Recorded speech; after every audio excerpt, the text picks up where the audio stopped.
अस्सलामुअलैकुम, मैं हूं वैस मंगलवाला और आप देख रहे हैं वर्ल्ड वाइज, दुनिया को देखने का, जांचने का, परखने का एक अलग जाविया। सबसे पहले नजर डालते हैं आज की टॉप स्टोरीज पर। चैंपियंस ट्रॉफी का मामला तय पा गया। अमेरिका की ट्रांसजेंडर फौज का क्या होगा?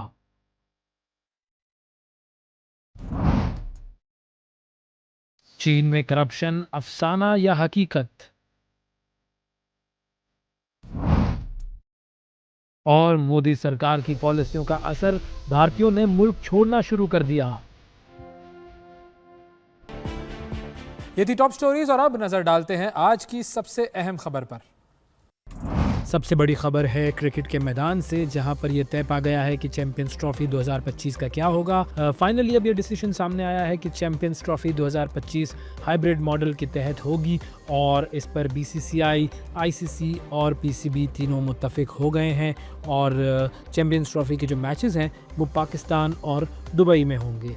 खबर ये आई है कि बोर्ड का अनऑफिशियल एक इजलास हुआ है जिसमें आईसीसी ने हाइब्रिड मॉडल की मंजूरी दे दी है और पाकिस्तान और भारत में भी एक वर्बल मुआहदा तय हो चुका है और ये तय पा गया है कि ये जो टूर्नामेंट है ये अब हाइब्रिड मॉडल के तहत होगा। मेज़बान पाकिस्तान ही होगा लेकिन मैचेस 2 वेन्यूज़ पर होंगे और इसी तनाजुर में जो 2026 का T20 वर्ल्ड कप है उसमें पाकिस्तान की जो टीम है वो भी भारत नहीं जाएगी और पाकिस्तान और भारत के जो लीग मैचेस हैं वो कोलंबो में होंगे।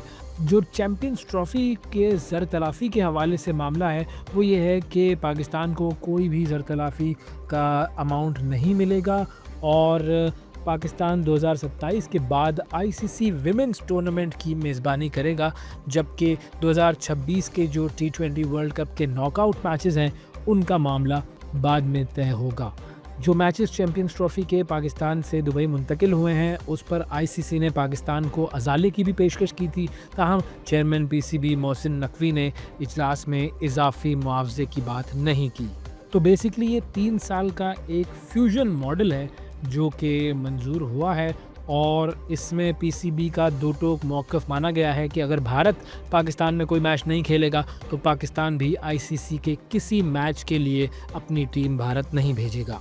फिर चैंपियंस ट्रॉफ़ी के हवाले से एक और ख़बर ये भी आ रही है कि चैंपियंस ट्रॉफ़ी जो है वो T20 फॉर्मेट में होने जा रही है और शायद अब ये फ़ैसला कर दिया जाएगा और इस फ़ैसले की वजह ये है कि एक तो T20 का फॉर्मेट जो है वो काफ़ी ज़्यादा मकबूल है और वनडे क्रिकेट के मुकाबले में अगर कंपैरिजन किया जाए तो वनडे क्रिकेट T20 के मुकाबले में ज़रा कम मकबूल है इस वक्त, तो इसीलिए ये जो फॉर्मेट है इसको तब्दील करने की बात भी की जा रही है। अलबत्ता इस हवाले से अभी तक कोई वाज़ेह फ़ैसला सामने नहीं आया है, लेकिन ख़बर ये है कि 50 ओवर्स मैचेस की जगह T20 20 ओवर्स के मैचेस करवाए जाएंगे चैंपियंस ट्रॉफ़ी में। अब आने वाले कुछ दिनों में ये बात भी सामने आ जाएगी कि इस हवाले से क्या फ़ैसला हुआ है। और अब रुख करते हैं जी मुक़द्दस तरीन सरज़मीन जो मुसलमानों के लिए है वो है सऊदी अरब। सऊदी अरब का रुख करते हैं। वैसे तो हम हर रोज़ नमाज के लिए सऊदी अरब का रुख करते हैं, काबतुल्लाह का रुख करते हैं और फिर जब हज का सीज़न आता है तो फिर तमाम लोग सऊदी अरब का रुख करना चाहते हैं और चाहते हैं कि सऊदी अरब जाएँ। लेकिन बुनियादी चीज़ ये है कि हज जो है उसकी कॉस्ट काफ़ी बढ़ चुकी है और हम सब हज तो करना चाहते हैं लेकिन कॉस्ट की वजह से बहुत सारे लोग ऐसे होते हैं जो कि हज नहीं कर पाते। तो हमने एक छोटा सा एनालिसिस किया कि अगर हवाई जहाज़ के बजाय अगर पाकिस्तान से सऊदी अरब का सफ़र गाड़ी में किया जाए तो ये सफ़र, इसकी कॉस्ट क्या होगी और हज की लागत में कितनी कमी आएगी। तो आइए ज़रा ये रिपोर्ट देखते हैं। फरीज़ हज की अदायगी ऐसा ख्वाब है जिसकी ख्वाहिश हर मुसलमान के दिल में बसती है, लेकिन रुपए की गिरती कदर और बढ़ती महंगाई ने अब मुतवस्सित तबके के लिए भी हज का हसूल इंतहाई मुश्किल बना दिया है। एक और तरीका है जिससे आप कम खर्च में हज की अदायगी यकीनी बना सकते हैं। बस इसके लिए आपको बाय रोड सफ़र करना होगा। कोयटा से मक्का मुकरमा का 2 तरफा सफ़र 8080 किलोमीटर बनता है, जिस हिसाब से आपकी गाड़ी तकरीबन 540 लीटर फ्यूल इस्तेमाल करेगी। पाकिस्तान में पेट्रोल की कीमत 252 रुपये फ़ी लीटर है और पाकिस्तानी करेंसी में यह खर्चा 1,36,080 रुपये बनता है। लेकिन अरब ममालिक और ईरान में तेल सस्ता है, जिसके बायस फ्यूल का खर्चा इससे कम तो हो सकता है, लेकिन ज़्यादा नहीं होगा। अगर आप अपने साथ 3 मज़ीद दोस्तों को लेकर जाते हैं तब तो और भी अच्छा है, क्योंकि ऐसे फ्यूल का खर्चा 34,000 रुपये फ़ी बंदा पड़ेगा। गाड़ी पहले क्वेटा के करीब ताफ्तान बॉर्डर क्रॉस करके ईरान जाएगी। इसके बाद ईरान इराक बॉर्डर को क्रॉस करके इराक से कुवैत जाएगी और आखिरी मरहला कुवैत और सऊदी अरब बॉर्डर क्रॉसिंग होगा, जिसके बाद आप यहाँ से सीधा मक्का मुकरमा आ सकते हैं। अगर आप रोज़ाना की बुनियाद पर 12 घंटे आराम करें और 12 घंटे गाड़ी चलाएं तो आप तकरीबन 4 दिन में मक्का मुकरमा पहुँच सकते हैं। लेकिन इसके अलावा रिहाइश, खाने पीने, वीज़ा फ़ीस और कार इंश्योरेंस फ़ीस का भी आपको एस्टिमेट रखना होगा, क्योंकि आपको इस सफ़र के दौरान ईरान, इराक, कुवैत और सऊदी अरब के वीज़ा दरकार होंगे। यहाँ लेना है हमें एक छोटा सा वक्फा। यह है वर्ल्ड वाइज, हमारे साथ रहिएगा। Welcome back. ब्रेक के बाद एक मरतबा फिर वर्ल्ड वाइज में खुशामदीद कहते हैं और अब ज़रा नज़र डालते हैं दुनिया की सुपर पावर यानी कि अमेरिका की तरफ। और अमेरिका में जाहिर है डोनाल्ड ट्रंप साहब जो हैं वो अब अमेरिका के सदर बनने जा रहे हैं, तो उन्होंने अपनी एक लिस्ट बनाई है और उस लिस्ट में उन्होंने लिखा है कि उन्होंने क्या क्या काम करने हैं। तो उनकी टू डू लिस्ट में एक बड़ा अहम काम उन्होंने कहा है कि जी मैं ये करूँगा, और वो काम है जी ट्रांसजेंडर्स के हवाले से। पाकिस्तान के हवाले से तो हम देखते हैं कि जी बड़ी बात हो रही है ट्रांसजेंडर्स के हुकूक वगैरह वगैरह, और बड़ी कॉन्ट्रोवर्सीज़ हैं इस हवाले से जिनको सही तरीके से देखा जाना चाहिए। लेकिन अमेरिका में डोनाल्ड ट्रंप साहब क्या करने जा रहे हैं ये मैं आपको बताता हूँ जी। नौमुंतखब अमेरिकी सदर जो हैं डोनाल्ड ट्रंप, उनके कामों की लिस्ट में फौज में शामिल तमाम ट्रांसजेंडर्स को बरतरफ किए जाने का टास्क भी शामिल है। जी बिल्कुल, वो उनको बरतरफ कर देंगे। और मीडिया के मुताबिक डोनाल्ड ट्रंप जनवरी 2025 में सदारत का जब मनसब संभालेंगे तो वो एक एग्जीक्यूटिव ऑर्डर जारी करेंगे और फौज में से तमाम जो ट्रांसजेंडर हैं उनको निकाल दिया जाएगा। और उनके साबिक दौर में भी एक ऐसा हुक्म नाफिज किया गया था जिसके बायस अमेरिकी अफवाज में जो ट्रांसजेंडर्स थे उनकी भर्तियां बंद हो गई थी। लेकिन फिर ट्रंप के बाद जो बाइडन जब सदर बने तो उन्होंने ये पाबंदी ख़त्म कर दी थी। अब ट्रांसजेंडर्स की अमेरिकी फ़ौज में क्या रेशो है, उनकी वजह से मसाइल क्या क्या होते हैं, इश्यूज़ क्या क्या होते हैं, इस हवाले से हम बात करेंगे। हमारे से हैं अमेरिका से सीनियर सहाफ़ी और एनालिस्ट हमें ज्वाइन कर रहे हैं सैयद मुनव्वर आलम साहब। उनसे इस बारे में ज़रा डिटेल्स लेते हैं। अस्सलाम वालेकुम मुनव्वर साहब। जी वालेकुम सलाम। मुनव्वर साहब बहुत शुक्रिया सर, आपने प्रोग्राम के लिए वक्त निकाला। सबसे पहले मैं चाहूँगा कि थोड़ा सा अगर हमें गाइड कर दें कि अमेरिकी जो फ़ौज है उसमें ट्रांसजेंडर्स के हवाले से पॉलिसी क्या है और कितने ट्रांसजेंडर्स अमेरिकी फ़ौज में मौजूद होंगे।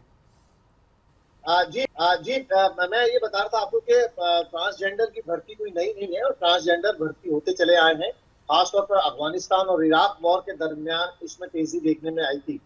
अच्छा, ये एक बड़ा इंटरेस्टिंग टॉपिक है यूनाइटेड स्टेट्स में, दोनों जानिब से, यानी डेमोक्रेट्स की जानिब से भी और रिपब्लिकन्स की जानिब से भी। अगर आपको याद हो तो बुश ने जिस वक्त ये इलेक्शन लड़ा था तो उस वक्त भी उन्होंने एक स्लोगन दिया था, उसका नाम था एंटी गन गे एबॉर्शन। और अभी इस वक्त जो इलेक्शन हुआ है उसमें जो मेन एक और पोर्शन जो था, बहुत सारी जगहों के साथ एक मेजर पोर्शन था, वो था गे एंड अबॉर्शन। तो रिपब्लिकन्स की तरफ से anti gay and anti abortion जो है ये कैंपेन जरूर चलाई गई। और ये कोई बहुत नया फिनोमिना नहीं है, ये पुराना फिनोमिना है। और अमेरिकी सोसाइटी में गे और एबॉर्शन दोनों को मायूब समझा जाता है, दोनों को इंतहाई बुरा समझा जाता है भी मायूब। और यही वजह है कि दोनों जमातें, दोनों पार्टियां जरूर कोई ना कोई पोर्शन इसके हवाले से अपनी इलेक्शन कैंपेन में जरूर रखती है। सही। रही बात ट्रांसजेंडर की, उनकी तादाद इस वक्त तकरीबन 1 लाख से जायद है, जो कि पूरे अमेरिका में जो रजिस्टर्ड गेज कह लें आप या ट्रांसजेंडर कह लें, जिन्होंने अपनी, वो तकरीबन 1 मिलियन के करीब है, 10 लाख जी, 10 और उनमें से जो फौज के अंदर है उनकी तादाद बहुत ही कम है, वो सिर्फ 7,000 है। अच्छा, अब मुझे ये भी बताएं कि जो फौज में जब ये ट्रांसजेंडर जाते हैं तो फौज में मसाइल क्या क्या पैदा हो जाते हैं। देखें, इनकी वजह से मसाइल ये हैं कि जो वहां पे पहले आपको याद होगा कि सेक्सुअल अब्यूज के बेइंतहा केसेस अमेरिकन फोर्सेस में सामने आया करते थे। बिल्कुल, अभी भी आते हैं, लेकिन तो जैसे ही कोई महाज खुलता है, बड़ा महाज खुलता है और उसमें लोग जाते हैं, वहां ये प्रॉब्लम सामने आते हैं। यहाँ पर भी यही प्रॉब्लम्स हैं कि जो ट्रांसजेंडर्स हैं उनके साथ उनकी जो ट्रीटमेंट है वो के इक्वल है, लेकिन कुछ चीजें ऐसी हैं कि जो पोर्शन वाइज मेल और फीमेल में डिवाइडेड है, खासतौर पर मिलिट्री में। हाँ। अब उसमें जैसे कि ओलंपिक्स ले लें, अगर आप ओलंपिक्स में फीमेल इवेंट अलग है और मेल इवेंट अलग है, और फीमेल और मेल मिक्स काम किसी भी उसमें पोर्शन में बहुत सारे पोर्शन ऐसे हैं, इस तरह के स्पोर्ट्स हैं। इसी तरह अगर आप मिलिट्री में लेंगे तो मिलिट्री में बहुत सारे सेगमेंट्स ऐसे हैं जो कि मेल और फीमेल में डिवाइडेड हैं, या सिर्फ मेल के लिए वो पोर्शन मौजूद है, जिसके लिए ट्रांसजेंडर अब कोशिश कर रहे हैं कि दोनों तरफ तो मुमकिन नहीं है, उनको अपने आप को डिक्लेयर करना पड़ता है कि वो क्या है। और ट्रांसजेंडर भी जिस वक्त जाता है तो अगर वो एक ना एक उसने पोर्शन लिफ्ट करना है, या तो वो मेल डिक्लेयर करेगा खुद को या फीमेल चूज करना है। हाँ। ट्रांसजेंडर जो फौज में जिन्होंने ये मसाइल शुरू किए, उनका ये कहना है कि नहीं, हम दोनों पोर्शंस में जा सकते हैं और हमारी जो सिंफ है उसको कॉमन ही रखा जाए, हम किसी उसमें उससे जो मसाइल पैदा हुए हैं वो मसाइल फौज के लिए उनके डिसिप्लिन के लिए ठीक नहीं है। बिल्कुल बिल्कुल। अच्छा, मुझे ये भी बताइए कि अब ट्रंप के हवाले से जो ये खबर चल रही है मीडिया पर, कहीं मैंने देखी थी, जाहिर है मुख्तलिफ जगहों पर ये खबर छपी हुई है, लेकिन बहुत सारी ऐसी जगहों पर इस खबर की तरदीद भी आ रही है कि ट्रंप जो है वो कोई एग्जीक्यूटिव ऑर्डर साइन करेंगे और ट्रांसजेंडर्स को फौज से निकाल दिया जाएगा। अब इस खबर में कितनी सदाकत है? बहुत बड़े बड़े मसाइल पड़े हुए हैं। आपको भी पता है इस तरह के पैटी इश्यूज में रिपब्लिकन फौरी तौर पर क्यों जाएंगे, पहली बात। दूसरी बात, अभी तो हल्फ ही नहीं हुआ, अभी तो ट्रंप सदर ही नहीं हुए। हाँ। और ये पहले से जो है डेफिनेटली इस तरह की वॉर्स चलती हैं। अभी तक न रिपब्लिकन पार्टी की जानिब से और न डोनाल्ड ट्रंप की जानिब से ऐसा कोई भी स्टेटमेंट सामने आया है। ओके। ये र्यूमर्स को एक खबर बना के पूरी दुनिया में फैला दिया गया है, और आपको पता है किस तरह से होता है ये सब कुछ। हम सब इससे वाकिफ हैं। जो डोनाल्ड ट्रंप के स्पोक्स पर्सन है कैरोलिन लेविट, बहुत मशहूर शख्सियत हैं, और वो पूरी कैंपेन में भी उनके साथ रहे हैं। तो उन्होंने वाज़े तौर पर इसका ऐलान कर दिया कि ना कोई ऐसा डिसीजन हुआ है, ना कोई ऐसी बात ज़ेरे गौर है, और ना ही कोई ऐसा इशू है। तो कैरोलिन लेविट के बाद तो बात ही नहीं बचती कि ऐसा कोई इशू होगा। अच्छा, एक और चीज़ आखिर में मैं जाते जाते आपसे पूछना चाहूँगा कि जो अमेरिका की जो आम आवाम है, उनका ये जो ट्रांसजेंडर्स हैं उनके हवाले से उनकी क्या राय है? ज़्यादातर लोग उनकी सपोर्ट करते हैं या मुखालिफत करते हैं? गेज को या ट्रांसजेंडर्स को इस सोसाइटी में अभी भी अच्छा नहीं समझा जाता, चाहे वो रिपब्लिकन्स हो चाहे वो डेमोक्रेट्स हो। एक बहुत स्मॉल पोर्शन है जो इस तरफ जाता है, और वो भी कोई बहुत काबिल इज्जत अगर कहा जाए या उसको कहें उसको रिस्पेक्टफुल। आप ये देखें कि दोनों तरफ की जमातों में अभी तक कोई ऐसा बड़ा सेनेटर, कोई ऐसी बड़ी शख्सियत या कोई ऐसा रिनाउंड आदमी जो कैंपेन में हिस्सा और वो ट्रांसजेंडर हो, या वो खुल्लम खुल्ला कहे कि जी आई एम द गे, ऐसा कोई पोर्शन दोनों जमातों में मौजूद नहीं है। अगर ये सोसाइटी में बहुत अच्छा सेगमेंट होता, डेफिनेटली दोनों जमातों के पास ऐसा कोई एक रिप्रेजेंटेटिव मौजूद होता, लेकिन यहाँ सोसाइटी में जो दुनिया भर में तासुर है वो एक अलग बात है। बहुत शुक्रिया अदा करेंगे जी। मुनव्वर आलम साहब हमारे साथ मौजूद थे और बात हो रही थी अमेरिकी फ़ौज में ट्रांसजेंडर्स के हवाले से। ज़ाहिर है अब अगर कोई भी ज़ीशऊर माशरा होगा उसमें इन चीज़ों को डिस्करेज ही किया जाएगा। ये जो आजकल चल रहा है मामला कि हर तरफ जो है वो हर तरह की आज़ादी हो, इस तरह के मामलात को कोई भी ज़ीशऊर माशरा डिस्करेज ही करेगा और इसके ख़िलाफ़ सख्ती होगी किसी भी जो ढंग का माशरा होता है उसमें। अब ज़रा हम रुख करते हैं जी एक और मुल्क का, और वो मुल्क है जी चीन। क्योंकि ज़ाहिर है जब अमेरिका की बात होती है तो फिर साथ साथ चीन की भी बात होती है। चीन के हवाले से भी एक बड़ी इंटरेस्टिंग खबर सामने आई है, और वो खबर क्या है? वो खबर है चीन में वजारत दिफा में करप्शन के हवाले से और तहकीकात के हवाले से। इस पर ज़रा हम जानते हैं कि ये मामला क्या है, क्योंकि मजबूत कानून और सज़ाओं पर अमल दरामद के लिए काबिल तकलीद चीन में लग ये रहा है कि हेरा फेरी का चक्कर चल पड़ा है और चीन की फ़ौज ने करप्शन के खात्मे के लिए बड़े पैमाने पर इक़दाम शुरू किए हैं, और इस सिलसिले में वज़ीर दिफा डोंग जॉन के ख़िलाफ़ करप्शन के इल्ज़ामात की तहकीकात शुरू हो गई हैं। और डोंग जॉन जो हैं वो चीन के तीसरे वज़ीर दिफा हैं जो कि करप्शन के इल्ज़ामात पर ज़ेर तफ्तीश आए हैं। ये खबर मीडिया पर चल रही है और ख़ास तौर पर भारतीय मीडिया पर चल रही है। तो इस हवाले से हम जानेंगे कि इस खबर में कितनी सदाकत है और ये जो करप्शन का मामला है इसको किस तरीके से डील करता है, इस पर हम बात करेंगे। जून अहमद जो कि हमें ज्वाइन कर रही हैं चाइना से, शी इज़ जर्नलिस्ट देयर और काफ़ी अरसे से वो चाइना में मुकीम है और वहाँ की जो सियासत है और जो मामलात हैं उन पर पर काफ़ी गहरी नज़र रखती हैं, उनसे हम जानते हैं इस पूरी सूरत हाल के बारे में। अस्सलाम वालेकुम जून, बहुत शुक्रिया आपका। सबसे पहले तो मैं चाहूँगा कि आप इसी की ज़रा तस्दीक कर दें कि मुख्तलिफ मीडिया पर और इंडियन मीडिया पर ख़ास तौर पर यह खबर चल रही है कि चीन के वज़ीर दिफ़ा के ख़िलाफ़ तहकीकात का आगाज़ कर दिया गया है, तो ये सच है क्या खबर, और सच है तो फिर इल्ज़ामात क्या हैं? ओके सो बिल्कुल आपने जैसे जिक्र किया, पूरा जो फाइनेंशियल टाइम्स से लेके काफ़ी इंटरनेशनल मीडिया, हमारे पाकिस्तानी मीडिया ने भी पिक किया, सोशल मीडिया ने भी ये खबर कि जो दोंग जुन है, जो डिफेंस मिनिस्टर हैं इस वक्त चाइना के, उनके खिलाफ करप्शन चार्जेस और एलिगेशंस शुरू हो गई हैं जी। और कोई इन्वेस्टिगेशन की जा रही है। अब 2-3 दिन जब से ये खबर फैल रही है, काफी ज्यादा, काफी पिक किया इसको इंटरनेशनल और मतलब वेस्टर्न एंड बाकी मीडिया ने भी, तो चाइना की तरफ से कोई इनिशियली तो जवाब नहीं आया, बट उनका रिस्पॉन्स आया है कि ऐसी कोई खबर नहीं है। बिल्कुल ये हकीकत है कि पहले जो पिछले 2 डिफेंस मिनिस्टर्स थे, उनके खिलाफ करप्शन चार्जेस थे।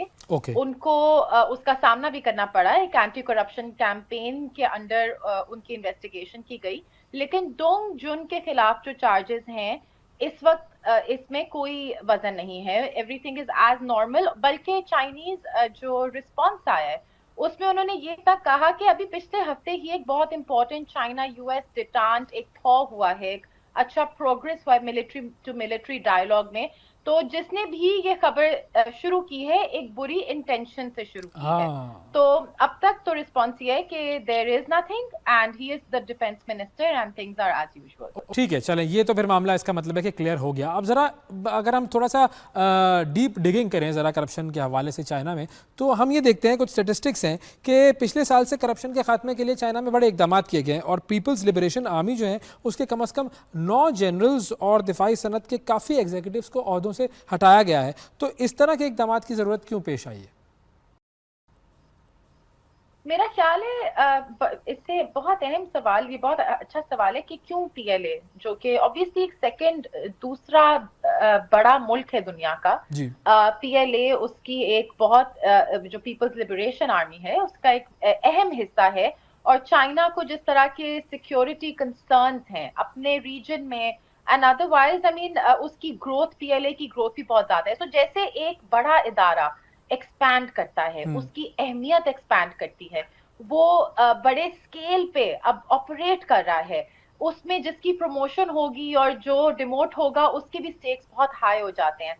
सो मैं ये कहूंगी कि it's not unique to the military of China. PLA के ऊपर नहीं ये खास एक क्रैकडाउन किया जा रहा, बल्कि एक ओवरऑल चाइनीज 2013 में प्रेसिडेंट शी जिनपिंग ने अनाउंस किया था एंटी करप्शन ड्राइव अपनी, जिसमें तमाम तर ब्यूरोक्रेसी इदारे सबको टैकल करने के लिए इस इशू को, क्योंकि ये इशू एक बड़े मुल्क में, एक सुपर पावर में जो कि चीन अब है, काफी बड़ा था और लोग भी इसका नोटिस लेते हैं।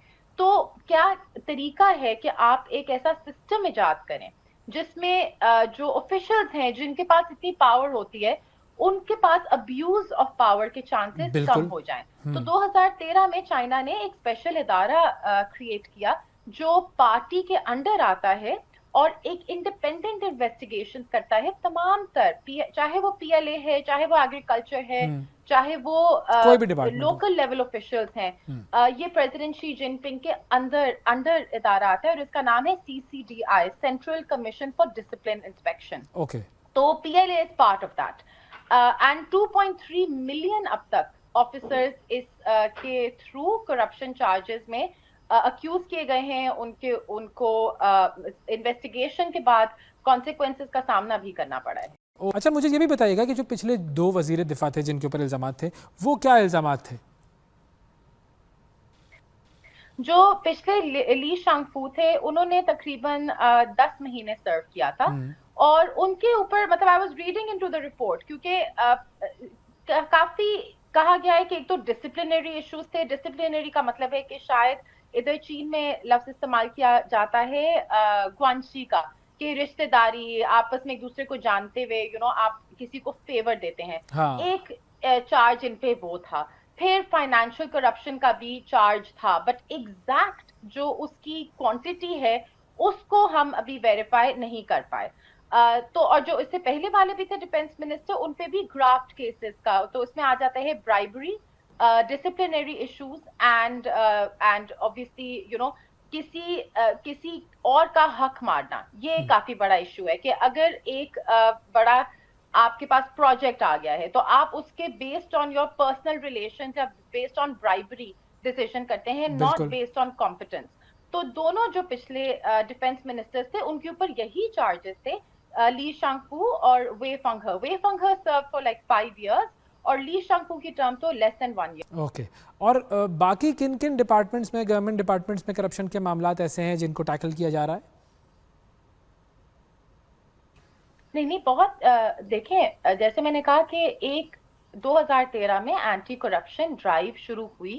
अभी बल्कि जो रिपोर्ट्स थी वजीर दिफा के हवाले से वो गलत थी, लेकिन एक्चुअली एक और कमेटी है सेंट्रल मिलिट्री कमीशन, उसके सीनियर ऑफिशियल जो पॉलिटिकल डायरेक्टर हैं उनका नाम है म्याओ ख्वा। उनको अभी उनके ऊपर इन्वेस्टिगेशन चल रही है। अच्छा, he is in some ways a more strategic military person। Defence minister का अपना रोल है, लेकिन सेंट्रल मिलिट्री कमीशन का एक बड़ा स्ट्रेटेजिक रोल होता है, तो उनके ऊपर भी इन्वेस्टिगेशन चल रही है। इसके अलावा बेतहाशा मतलब from bureaucracies, different ministries to state owned enterprises भी, क्योंकि स्टेट ओन्ड एंटरप्राइजेस भी गवर्नमेंट के अंडर काम कर रही होती हैं, काफी फ्रीक्वेंट है कि ऑफिशियल्स जो मिसकंडक्ट का उनके ऊपर इल्जाम लगता है based on this independent investigation, तो फिर उनको कॉन्सिक्वेंसेस का सामना करना पड़ता है। It's not specific to the military at all, बल्कि मिलिट्री में शायद नंबर्स कम है compare to the overall numbers. Finally मुझे ये भी बताएगा कि ज़ाहिर है चीन के बारे में हम ये जानते हैं कि वहाँ पर करप्शन को बहुत सीरियसली लिया जाता है और उसके खिलाफ सख्त सजाएं भी हैं, तो वहाँ पर how do they define corruption और उसकी फिर सज़ा क्या होती है? ये depends, it's case by case. जैसे मैंने जिक्र किया कि corruption could be abuse of power, it could be bribes, it could be कि आप कोई भी चीज जो अनलॉफुल है, it's about what is legal and what's illegal. तो फॉर एग्जांपल कुछ केसेस में करप्शन फाइनेंशियल होती है कि अगर आप किकबैक्स ले रहे हैं किसी प्रोजेक्ट पे, दिस इज करप्शन। अगर आप एक इदारे को इस तरह रन करें कि जो आपके पर्सनल फेवरेट्स हैं उनको फायदे मिल रहे हैं और पर्सनल बेसिस पे आप डिसीजन ले रहे हैं इंस्टेड के अपने इदारे का जो मैंडेट है उसके, ये एक और तरह की करप्शन है। तो जो करप्शन है उसके मतलब तारीफ यही है कि कोई भी चीज जो अनलॉफुल है और आपको पर्सनल बेनिफिट दे रही है और साथ साथ मुल्क पहुंचा रही है, तो यही इसकी डेफिनेशन है। तो ये जो CCDI जैसे मैंने जिक्र किया, उसका काम ही है कि वो एक तो ऑडिट्स करती है, फाइनेंशियल ऑडिट्स, बट ऑल्सो ये वेरीफाई करती है कि जो इदारा है जो उसमें पोजीशंस ऑफ पावर हैं, क्या वो इदारे और मुल्क की बेहतरी के लिए इस्तेमाल की जा रही हैं या नहीं। और इनके स्टैंडर्ड्स भी बहुत हाई होते हैं, इनको प्रॉपर जस्टिफाई करने पड़ते हैं अपने ये केसेस और अपनी ये डिसीजन। तो ये तारीफ है। और सजा जो है वो भी जैसे मैंने जिक्र किया, it varies, it really depends. अब कुछ केसेस में अगर फाइनेंशियल करप्शन का केस नहीं है, मैल प्रैक्टिस का केस है, तो उनको शायद डिमोट किया जाए या कहीं और प्लेस कर दिया जाए। कुछ लोगों को ऑब्वियसली प्रिजन लाइफ सेंटेंस भी हो सकता है अगर वो उस स्केल पे करप्शन कर चुके हैं। तो the punishment will depend on the crime. बहुत शुक्रिया अदा करेंगे जी। ज़ून अहमद साहबा हमारे साथ मौजूद थी और चाइना में करप्शन के हवाले से गुफ्तगू हो रही थी। एक छोटा सा वक्फा हमें लेना है, वक्फे के बाद दोबारा आपकी खिदमत में हाजिर होंगे। यह है वर्ल्ड वाइज।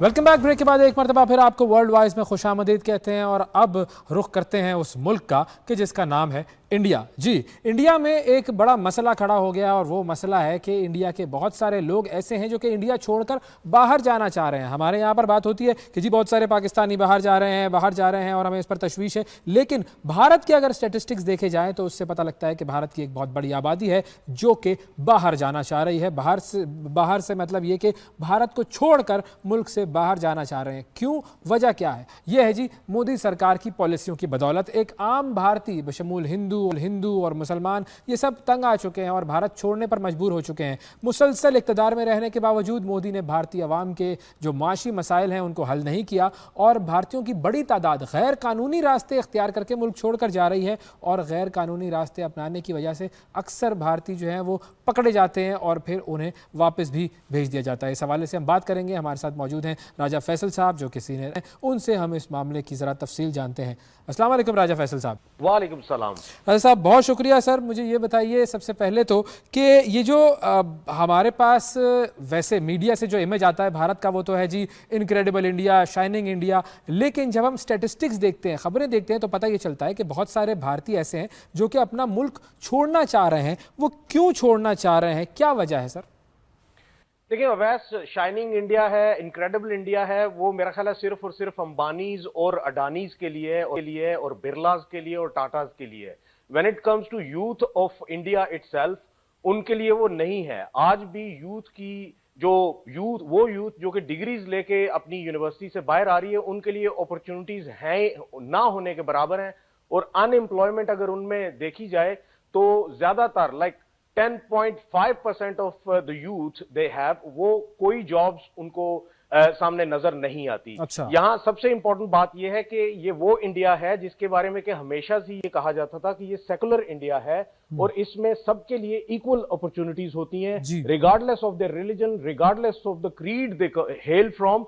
वहां पे सबसे बड़ा मसला अब ये बन चुका है कि पिछले जो 10 साल हैं उनमें हमें एक रुझान नजर आया कि वोट जो है वो आपको इकोनॉमिक बेसिस पे या इकोनॉमिक इंप्रूवमेंट पे वोट नहीं मिलना, आपको सिर्फ और सिर्फ मुसलमानों के खिलाफ और दूसरी माइनॉरिटीज के खिलाफ हेट्रेड के ऊपर वोट मिलना है। जिसके तनाजुर में कि हमें यह नजर आता है कि मोदी जी और उनकी party BJP with the help of RSS और बाकी जितनी भी हार्ड लाइनर हिंदुत्व आइडियोलॉजी के करीब रहने वाली जितनी भी तंजीमें हैं, उनकी मदद से वो हमेशा वोट लेके गवर्नमेंट तो बना लेते हैं। लेकिन when it comes to the real issues जो कि अवाम को फेस करने पड़ते हैं, उनके ऊपर कोई काम नहीं होता। इसलिए हमें यह नजर आता है कि उनकी youth specially 18 to 25 they don't see any opportunities within India और वो eventually they start looking for other ways to survive. And मेरे ख्याल में दिस इज रीजंस। ओके,